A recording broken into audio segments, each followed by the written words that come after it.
All right, you maggots, listen up.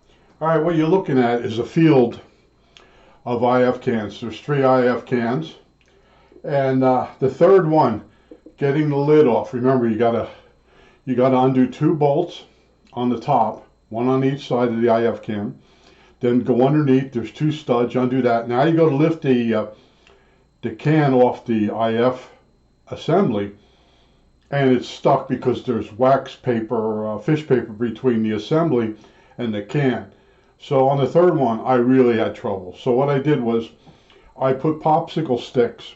I stacked them down underneath between the chassis and the bottom lip of the IF can. And I added enough that it pulled against the wiring. So as I heated the IF can, the outer can, it lifted up off the mechanism because it had pressure, constant pressure up from the chassis using the popsicle sticks. I just wanted to tell you that because you may get that problem. I could, because I told you I have this heat unit that I can show you real quick here. This will make it go out of focus.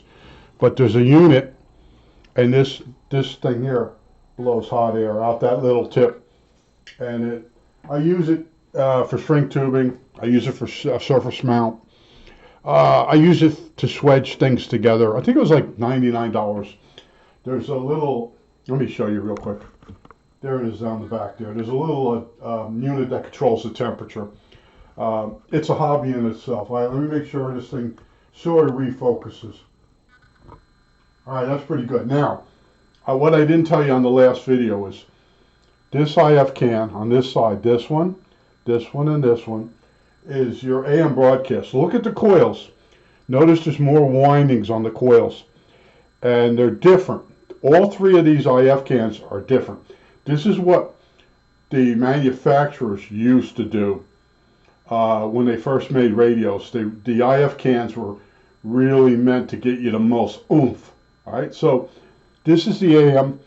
There's an adjustment on top here, and there's an exact piston that comes up from the bottom into that coil. So AM is on one side, FM is on the other. This is 455, this is 10.7. And if you look at the coils, they use more windings and a smaller capacitor, and on the top one they might use less turns and a bigger capacitor. All this is to work with the Q of the coil to get you the maximum amount of signal. So if you've got bad capacitors in there, you're defeating all that. All right, I got that covered. Be very careful, what capacitor you put in. There's 4 capacitors because there's 2 for the AM coils, and there's 2 capacitors to peak up the FM coil. So each one of these modules has 4 ceramic. They're ceramic? No, they're mica capacitors, and each one of these might have 4 different values. It's not like modern capacitors, where if it uses 120 on one side, it uses 120 on the other.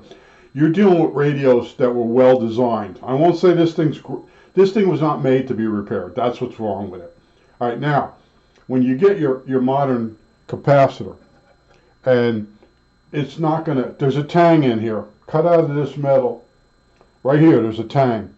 And this comes up and it holds that capacitor in place. And here's the type of capacitor you're going to use, silver mica. Usually they're red in color. Notice how I got the leads bent, so they become axial. All right, see that way they're bent? Now the other thing I do is I take a piece of, this is tubing from a bicycle. Here it is. And you make a hot dog out of it. All right, I'll show you. I'm going to show you what other people don't show you. They don't help you at all. All right, you put it in there like a hot dog in a bun. And then when you put it in there, you can bend that tang into this without hurting this, and it'll hold it in place while you solder your wires. And I told you about cleaning out the holes on those wires. I'm touching it right here. It's been wrapped around this capacitor. So you just clean, you solder suck that holes clean. And this lead being a little thinner, that should slide right over this when you recap it. That's how you do it. Real simple, very gentle with the wires. Now, what I wanted to tell you was I'm going to back this out. I discovered something else, and I tell you, every time I discover something, I'm going to tell you. Now, looking up here, you can see my gooseneck light. And I bought this on Amazon. It's really good. But I'm going to tell you one thing that was driving me crazy. I didn't understand. A lot of you would, if I left the comments, I knew that, but you didn't know that? How come you didn't know that? You think you know everything. So I got the comments close. But it's an LED light. There's a controller in the wire. You can control the brightness up and down. What's wrong with LED lights is they're almost like lasers. So you aim that at the, say, the IF cam, and there's reflected infrared back, which messes my camera up. And the other thing too is when you aim this down into the radio, when you're on the other side, there's real dark shadows. I was like, I thought, you know, my eyesight is going because I'm getting older, but LED lights are so direct and straight, almost like lasers, that they don't produce a lot of scattered light.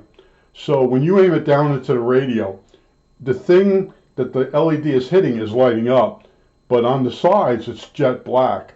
And a lot of times you're following a wire, and the first part of the wire is real bright. And all of a sudden it goes into really deep, deep darkness. So when you jiggle the wire, you can't see the other half of it moving.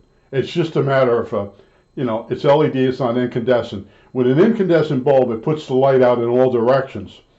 Almost 360 degrees in all directions. And the scattered light reflects off other things, and it helps you see the wire that's moving. With this, it doesn't. And then this messes the camera up because of the infrared. The Logitech camera has its own LED infrared source.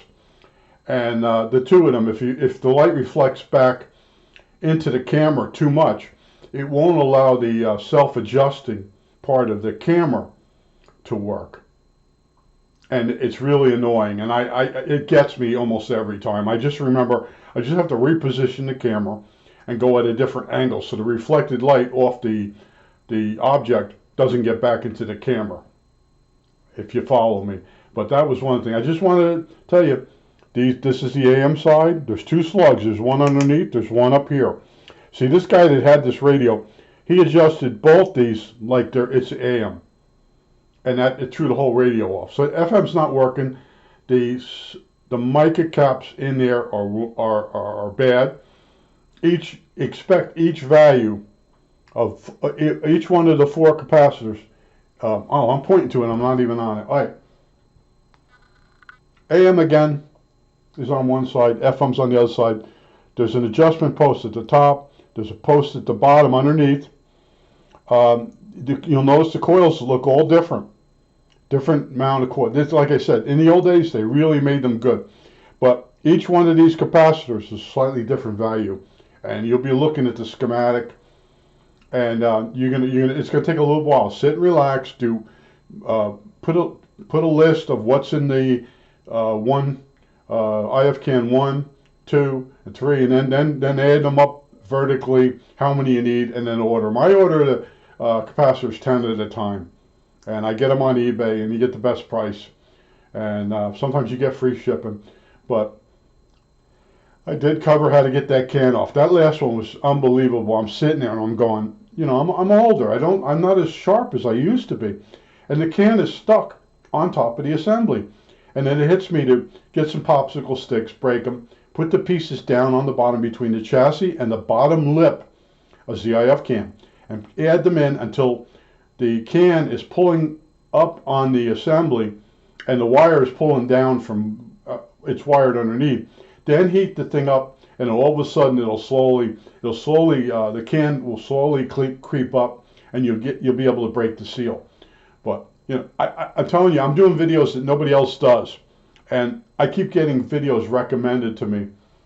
And I watched this one guy, and I felt bad for him. He was an old guy, and he was rambling on. He wasn't saying any facts at all. At one point, he painted over, somebody did like a ham radio call on the radio. So he painted over that. You know, take some real fine sandpaper and sandpaper that off.